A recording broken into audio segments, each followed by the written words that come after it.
할렐루야. 오늘은 성령의 임재의 때를 만난 사람들, 이런 제목으로 함께 은혜의 말씀을 나누도록 하겠습니다. 겨울이 깊으면 봄이 온다라고 하는 그런 말이 있지요. 네. 이번 주말이 춘분입니다. 춘분은 밤과 낮의 길이가 같은 그런 날이라 그러죠. 벌써 남도에는 꽃이 피고 있습니다. 제가 한 열흘 전에 광양에 전도 컨퍼런스 인도하러 갔었는데, 그때 가서 깜짝 놀란 것이 매화꽃이 만개한 것을 보았어요. 봄이 성큼 다가왔습니다. 지난 겨울은 특히 겨울 가뭄이 심했다고 합니다. 그렇지만 지난주만 하더라도 봄비가 좀 내렸어요. 이제 봄비 내리는 계절이 왔습니다. 언 땅을 녹이는 봄비가 내리면 봄비를 만난 대지는 잠에서 깨어나듯이 온갖 새싹들이 기지개를 켜면서 다 이렇게 일어나게 되죠.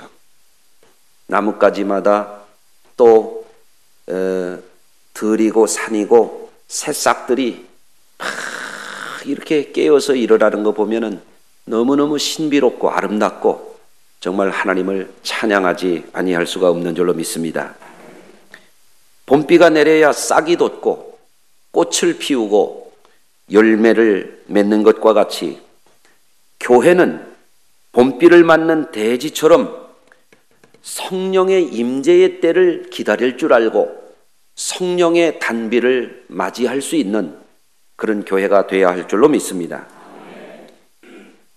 그런데 여러분 생각해 보시기 바랍니다. 봄이 와도 봄비가 내리지 않는다면 어떻게 되겠습니까? 마치 황무한 광야와 같고 사막과 같이 그렇게 거칠은 대지가 되지 않겠습니까? 이와 같이 교회도 성령 받는 것이 중요합니다. 성도들도 성령의 능력을 힘입어서 살아가는 그런 영적인 삶이 중요한 줄로 믿습니다. 교회가 성령의 임재 가운데 있을 때 교회는 교회다워질 수 있고, 성도들은 성령의 임재의 역사를 힘입을 때에만 영성적인 삶을 잘 살 수가 있어요. 사람에게는 육성도 있고 심성도 있고 영성도 있는데, 어떤 사람은 육성에 기울어서 사는 거예요. 또 어떤 사람은 심성에 기울어서 살아요. 그게 전부인 줄 알아요. 그러나 성경은 우리에게 사람의 본질은 영에 있다라고 하는 것을 가르쳐주고 있어요.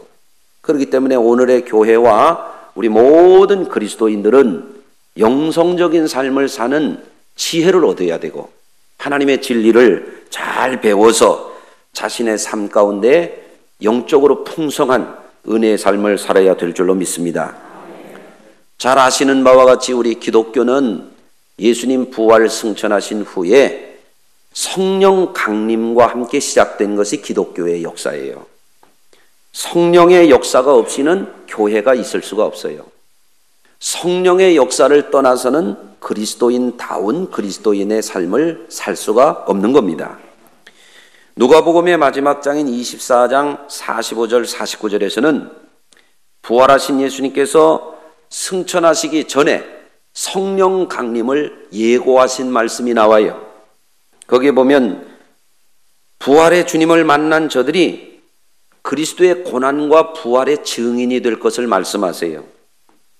죄 사함의 회개를 이루는 천국 복음의 증인이 될 것을 부활하신 예수님을 만난 제자들에게 예수님이 말씀하십니다.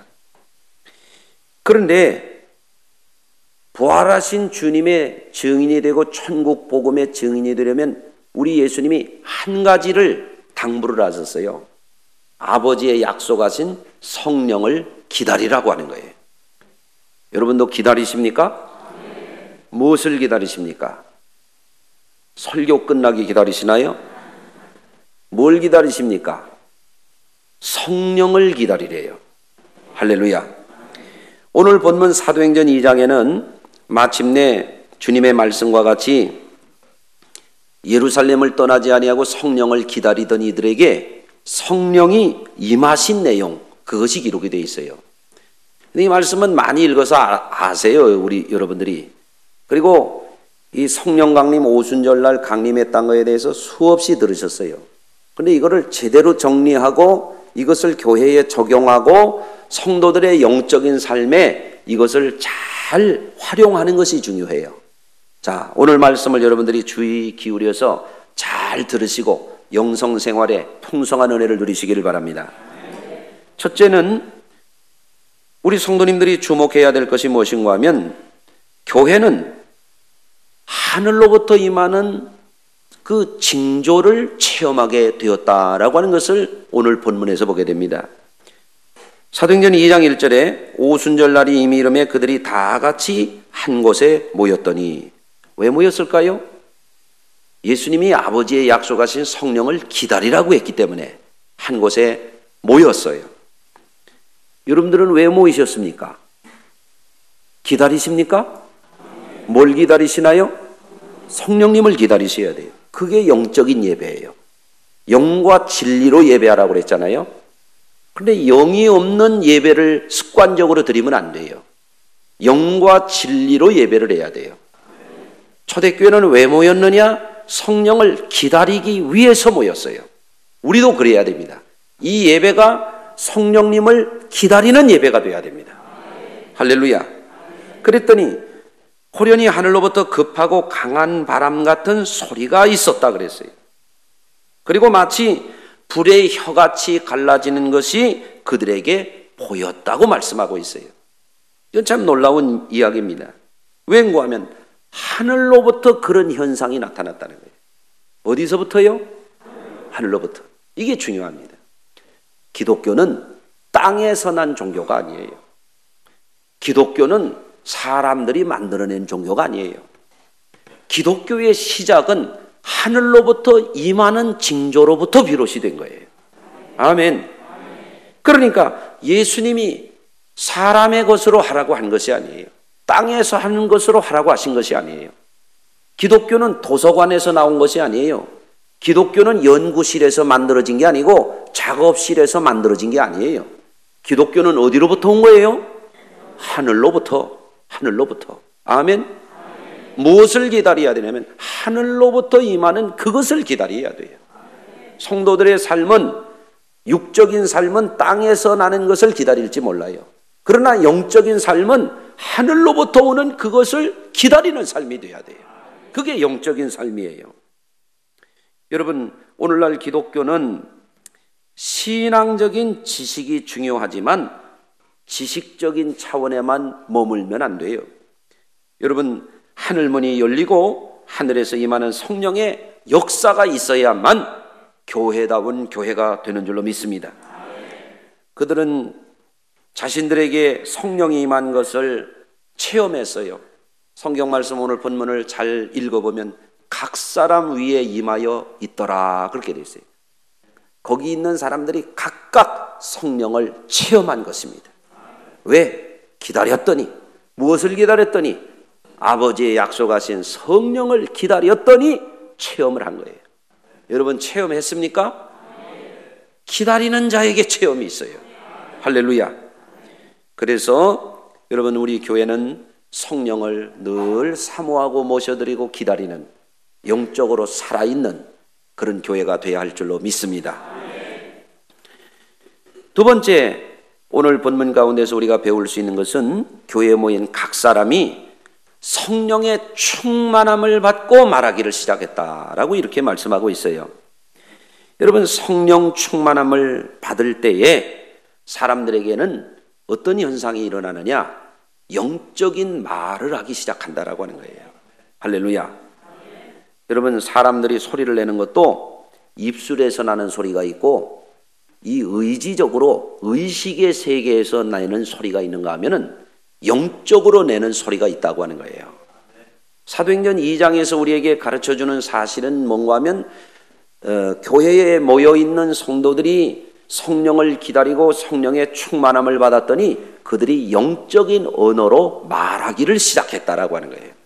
여러분 가만히 생각해 보십시오. 여러분이 하는 말은 어떤 말입니까?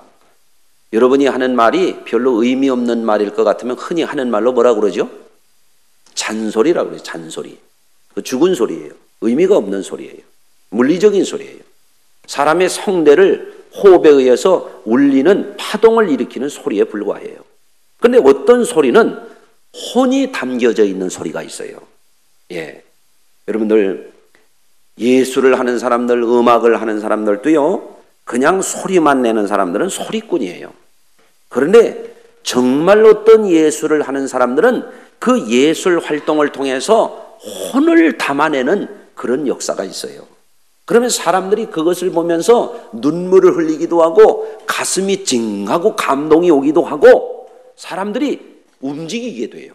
혼을 느끼게 되는 거예요. 그렇죠? 그런데 성경은 우리에게 어떤 차원을 가르쳐주고 있는가 하면은 성령을 받았더니 사람들에게 영적인 것이 충만해졌더니 그들이 영적인 말을 하게 되었다라고 하는 거예요. 할렐루야. 그것을 사도행전 2장에서는 사람들이 알아들을 수 있는 지역 방언으로서 나타나기도 했고 고린도전서 14장 2절에서는 사람들은 알아듣지 못하는 하나님과 우리 영만이 소통하는 방언으로 말하기도 했어요. 그런데 어떤 사람들은 외국어 방언만이 방언이다. 또 어떤 사람들은 아니다. 사람이 못 알아듣는 방언도 방언이다. 이런 논란이 많아요. 그거는 논란을 좋아하는 사람들이나 할 일이고 성령 충만했더니 영적인 말을 말하기 시작했다. 그게 중요한 거예요. 여러분 사람들을 만나보면 어떤 사람들은 인간적인 말만 할 줄 알지요. 어떤 사람들은 세상적인 말만 할 줄 알지요. 사람을 만나보면 어떤 사람은 영적인 말을 하는 사람이 되는 거예요. 성령을 체험하게 되면 그 사람에게서 영적인 말을 하는 영적인 영향력을 끼치는 그런 말이 나가게 되는 줄로 믿습니다. 세 번째, 그들은 새 술에 취하였다라고 하는 평을 받았습니다. 여러분 성령을 체험해 보면 신비한 일들이 일어납니다. 성령을 체험하지 못한 사람들이 그런 얘기를 합니다. 아이 꼭 무슨 성령을 그렇게 받아야 돼? 뭐 이렇게 얘기를 합니다. 여러분 가운데도 그렇게 말하는 분들이 있으리라고 생각합니다. 성령을 체험한 적이 없는 어느 교수들도 그런 얘기하는 사람들이 있습니다. 웨슬리도 성령 받기 전에 웨슬리와 성령 받은 후에 웨슬리는 전혀 달랐습니다. 신학교를 나오고 목사 안수를 받았다 할지라도 성령을 제대로 체험해보지 못한 사람들은 성령 받은 사람들에게 일어나는 현상을 제대로 이해하지 못합니다. 여러분들은 이해하시길 바랍니다. 성령을 받았더니 새술에 취하였다. 그들이 뭐라고 말을 하는데 술 취한 사람 같은 거예요. 여러분 성령 충만해 보십시오. 여러분들도 말을 그렇게 하게 될 겁니다. 이 사람들을 보니까 술 취한 사람들 같아요. 비척거리기도 하고 넘어지는 사람도 있고 쓰러지는 사람도 있고 자빠지는 사람도 있고 성령이 강하게 역사가 일어나니까 그런 현상들이 일어나는 거예요. 그러니까 사람들이 저 사람들이 술 먹은 거는 아닌 것 같은데 이거 취했네, 새술에 취했네 봐 이렇게 말했던 거예요. 그때 사도 베드로가 일어나서 요즘으로 말하면 지금 시간이 오전 9시인데 이 사람들이 술 취한 것이 아니다. 성령 받은 것이다. 이렇게 말을 하는 겁니다. 성령을 받은 적이 없는 사람들, 성령의 충만함을 받은 사람이 없는 사람들은 이런 것을 잘 이해하지 못해요. 어떤 사람이 그럽니다. 아니, 성령 받으면 꼭 그렇게 해야 돼? 그러면 성령 받으면 우리의 상식을 뛰어넘는 일들이 일어나는 거예요. 할렐루야. 이것에 대해서 사도 베드로는 때가 제3신이 너희 생각과 같이 이 사람들이 취한 것이 아니니라 곧 선지자 요엘을 통하여 말씀하신 것이니 일러스되 하나님이 말씀하시기를 말세에 내가 내 영으로 모든 육체에 부어줄 것이다 했다라고 하는 그 말씀을 통해 논증을 하는 거예요. 따라서 합니다. 하나님이 모든 육체에 영을 부어주신다. 성령이 우리 가운데 부어지니까 그런 현상들이 일어나더라는 거예요. 할렐루야. 이 말씀은 오늘날 우리의 생활에도 대단히 중요합니다. 오순절날 성령 강림 후에 주님이 말씀하신 것처럼 성령이 강림하는 때를 만난 사람들에게 변화가 일어났어요. 할렐루야. 그들은 첫째는 복음 증거를 확신 있게 증거하는 사람들로 변화가 됐습니다.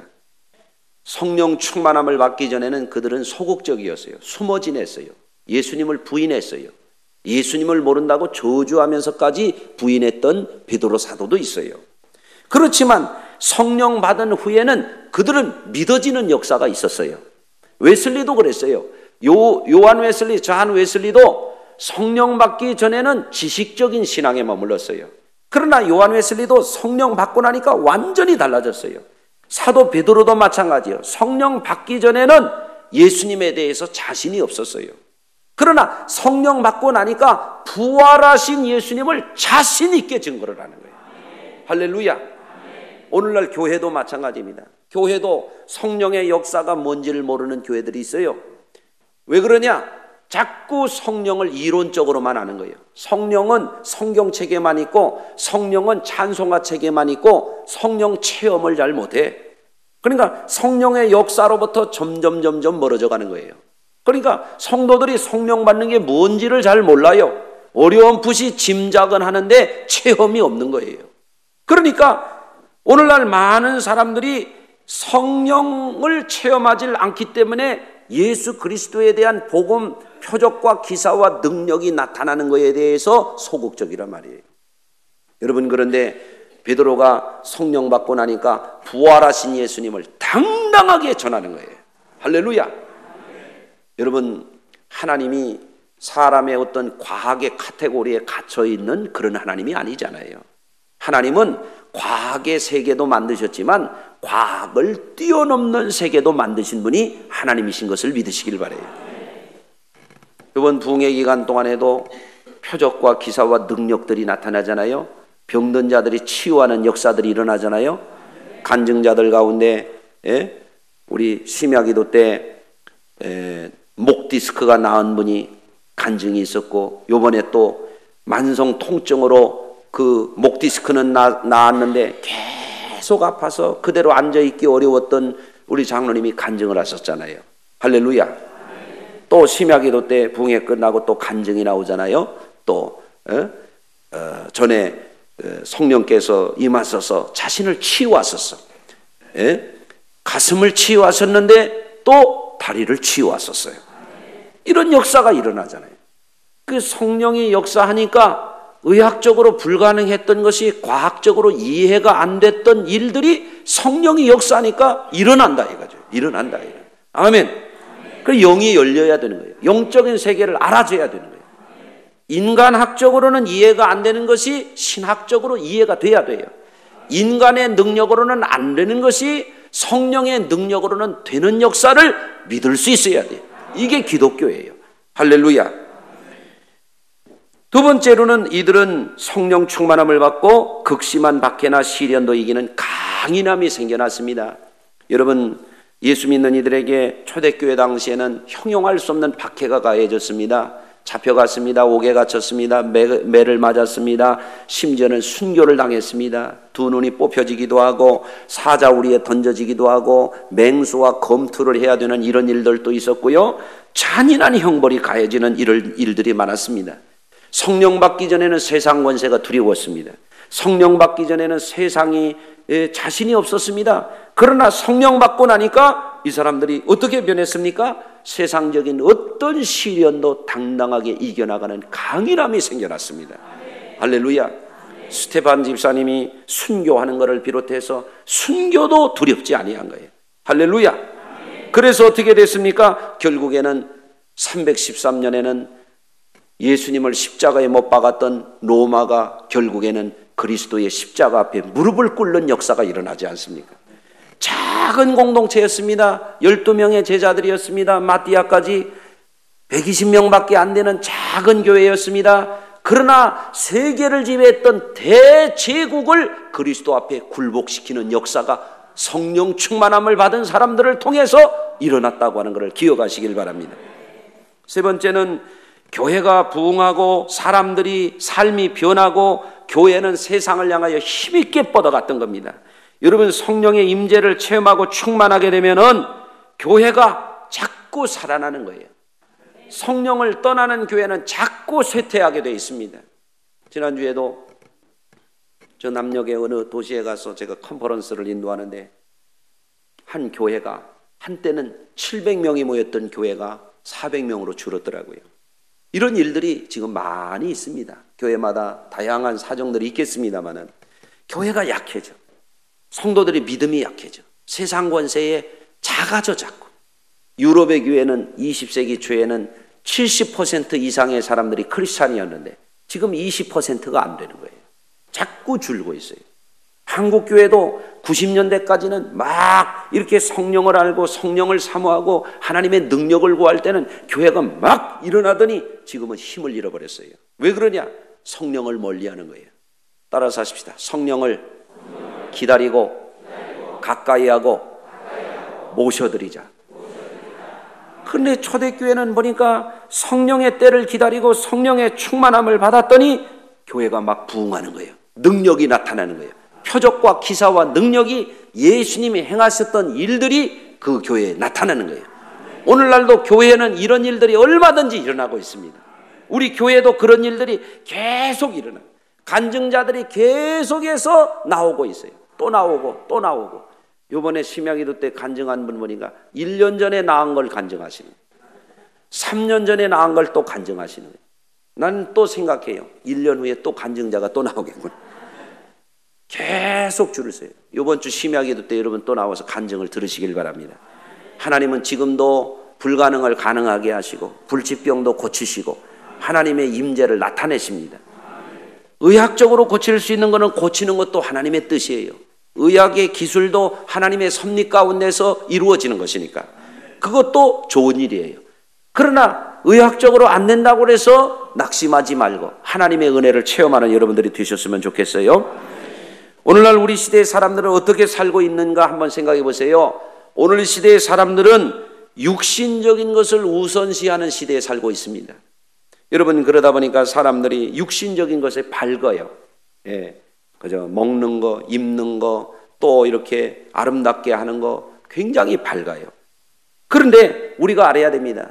사람이 아무리 화장품 예쁜 거 이렇게 좀 노화가 덜 되는 거 한다고 안 늙어요? 그래도 늙습니다. 아멘 하기 싫죠? 그래도 늙습니다. 저 성형외과에 가가지고 막 땡기고 피고 그런다고 안 늙어요? 육신적인 거 그것도 하는 거 할 수 있으면 하세요. 예쁘게 하세요. 좀 주름도 펴고 티도 좀 빼고 좀 눈 작은 분 좀 올라가게도 좀 하고 괜찮아요. 뭐 예쁘게 한다고 뭐 우리 하나님이 화내실 분 아니라고 나는 생각해요. 예? 여러분 그러나 우리가 알아야 돼요. 육신적인 것에만 소망을 두면 갈수록 실망하고 절망하고 사망한다는 걸 아셔야 돼요. 아멘. 두 번째, 오늘 이 시대의 사람들은 어떻게 살고 있는가 보면은 물질적인 중심의 삶에 살아가고 있어요. 여러분 오늘 이 시대의 사람들이 다 경제활동을 해요. 물질적인 가치를 최고의 가치로 삼고 있는 사람들이 많아요. 그러나 아셔야 됩니다. 물질이라고 하는 것은 생명이 없어요. 아멘? 예. 여러분 물질이라고 하는 것은 쓸 수 있는 때가 있고 못 쓰는 때가 오는 거예요. 살아있는 동안에는 경제적으로 여유가 있으면 좀 넉넉하고 풍족하고 편리함이 있습니다. 그러나 거기에 목숨 걸으면 안 됩니다. 왜? 돈을 아무리 쌓아놓아도 쓸 수 없는 때가 곧 옵니다. 그렇기 때문에 그 경제활동도 재화를 잘 모으는 것도 중요한 일이긴 하지만 거기에 목숨 걸면 그 인생은 실망하고 절망하고 사망한다는 걸 아셔야 돼요. 아멘. 그런데 교회가 오늘 이 시대의 또 하나 현상을 보면 자꾸 약해져 가는 거예요. 그리스도인들이 자꾸 약해져 가는 거예요. 왜 그러냐? 영성적인 삶을 자꾸 소홀하기 때문에 그런 현상들이 일어나고 있는 겁니다. 오늘의 교회와 그리스도인들이 영성이 약해지면 교회는 자꾸 힘을 잃어가게 돼 있어요. 여러분 우리 교회가 영적으로 강해지시길 바랍니다. 자꾸 좋아지고 있지요? 계속 좋아지고 있습니다. 더 좋아질 줄로 믿습니다. 왜 그러냐? 우리는 이 성경 말씀에서 이것을 배우는 거예요. 주의 성령님의 도우심을 기다리고 성령 충만함을 받고 성령의 역사가 나타나면 교회는 자꾸 힘을 발휘하게 돼 있어요. 이와 같이 우리 각각의 성도 한 분 한 분들도 내가 육신적으로 약해질 때가 있고, 경제적으로 약해질 때가 있고, 내가 세상에 시달릴 때가 있고, 어려움에 직면할 때가 있고, 삶의 때때로 위기가 닥쳐올 때가 있고, 어려움이 있을 때가 있지만, 그럴 때일수록 우리 성도는 어떻게 해야 되느냐? 성령 충만함 받기를 힘쓰셔야 되는 거예요. 할렐루야. 여러분, 그래서 성령 강림 때를 기다렸던 성도들에게 여러분, 하나님은 능력을 주셨던 거예요. 그래서 우리 성도들이 그거를 꼭 기억하시기를 바라요. 육신적으로 밥 먹을 때를 사람들이 잘 기다리잖아요. 여러분, 점심 때 기다리죠? 밥 안 드실랍니까? 저녁 때 또 기다리겠죠? 또 식사 때 그 다음에 또 기다리겠죠? 그런데 우리가 알아야 돼요. 육신적으로 밥 때만 기다리면 안 된다 이거예요. 아멘 하십시다. 아멘. 어떤 분들은 봉급날만 기다려요. 여러분, 돈이 필요하니까. 그것도 필요하지요. 직장 생활도 잘해야 되고 사업도 잘해야 됩니다. 그런데 물질적으로 밥 때를 기다릴 줄 알고 봉급날은 기다릴 줄 알면서 성령을 기다릴 줄 모르니 사람의 영성이 자꾸 허약해져 가는 거예요. 자꾸 힘을 잃어가는 거예요. 교회도 지식적인 건 많아지는데, 교회 안에도 무슨 학교, 무슨 교실 이런 거는 자꾸 많아지는데, 교회가 기도를 소홀히 하고, 기도가 영적으로 성령님의 도우심을 받는 것을 소홀히 하게 되고, 그래서 성령은 성경책에나 있고 찬송가 책이나 있고, 성령은 그저 이론적으로만 알고 지식적으로만 알고 체험을 할 줄 모르고 성령을 기다리고 받을 줄 모르면 그 사람은 영적인 삶을 사는데 실패하게 되는 거죠. 여러분, 그렇기 때문에 지금도 성령님이 우리 성서교회 안에서 새 일을 이루고 계시지 않습니까? 간증자들이 계속해서 나오고 있지 않습니까? 이것을 여러분들이 아신다면 여러분들도 성령을 자꾸 사모하시길 바라요. 새벽으로 심야기도로 예배 때 와서도 그래요. 어떤 사람은 와서 몸만 앉았다 가는 거예요. 몸만 앉았다 가는데 졸다가 가는 거예요. 그런데 어떤 사람은 예배 시간에 와서 성령을 사모하는 거예요. 성령을 모셔드리는 거예요. 성령의 임재를 느끼는 거예요. 그러면 교회 와서 힘이 생겨, 소망이 생겨, 위로를 받아, 세상을 이겨, 능력을 더 발휘하게 돼요. 어려움을 극복하게 돼요. 더 지경을 넓혀가게 돼 있어요. 할렐루야. 봄비가 온 땅을 녹이고 새싹을 온 대지에 푸르게 피워 올리듯이 성령은 지금도 약속하신 성령을 구하는 자에게, 기다리는 자에게, 찾는 자에게 허락하시는 줄로 믿으시기를 바랍니다.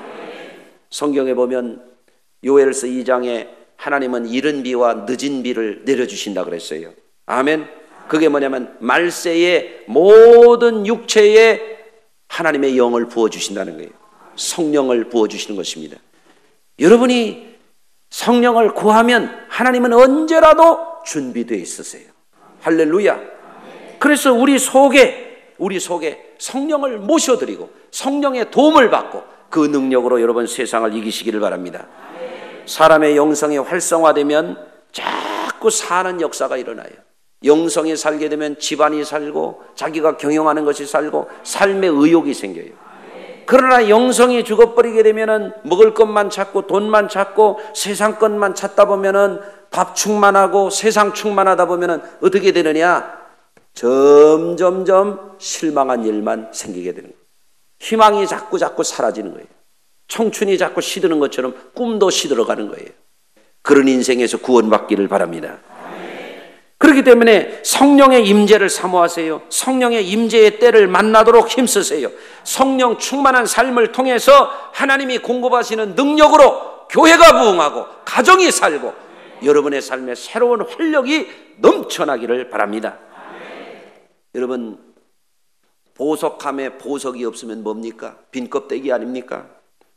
교회가 성령 충만을 모르고 그리스도인들이 성령 안에서 사는 것을 모르면 모양은 그리스도인일지 모르지만 빈 보석 상자하고 뭐가 다릅니까? 성령 안에 거하는 우리 교회, 성령 안에 사는 우리 성도들 가정, 성령 안에서 매일의 삶을 살아갈 줄 아는 우리 그리스도인들이 되어야 할 줄로 믿습니다. 봄비를 기다리는 대지처럼 매일의 삶 속에서 성령을 기다리고 모셔드리고 그 안에서 능력을 발휘하는 우리 성도들 모두가 되시기를 주의 이름으로 축원합니다. 기도하겠습니다. 하나님 아버지, 너무나도 연약하고 두려움에 떨던 베드로와 사도들이 오순절날 성령 받고 놀라운 변화를 이루고 교회가 3,000명씩 회개하고 돌아오는 대부흥을 이루었던 것을 기억합니다.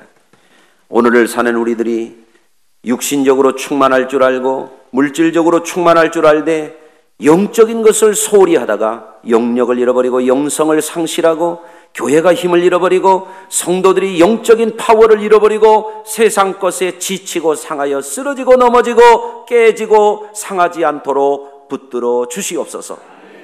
늘 성령 안에서 영이 살아서 영이 활성화되어서 우리 성도들이 성령 충만함으로 새 일을 행하게 하여 주옵시고 교회가 살게 하시고 가정이 불처럼 일어나게 하여 주옵시고 희망의 미래를 말하는 우리 성도들 되게 하여 주시옵소서. 예수님의 이름으로 기도드리옵나이다. 아멘.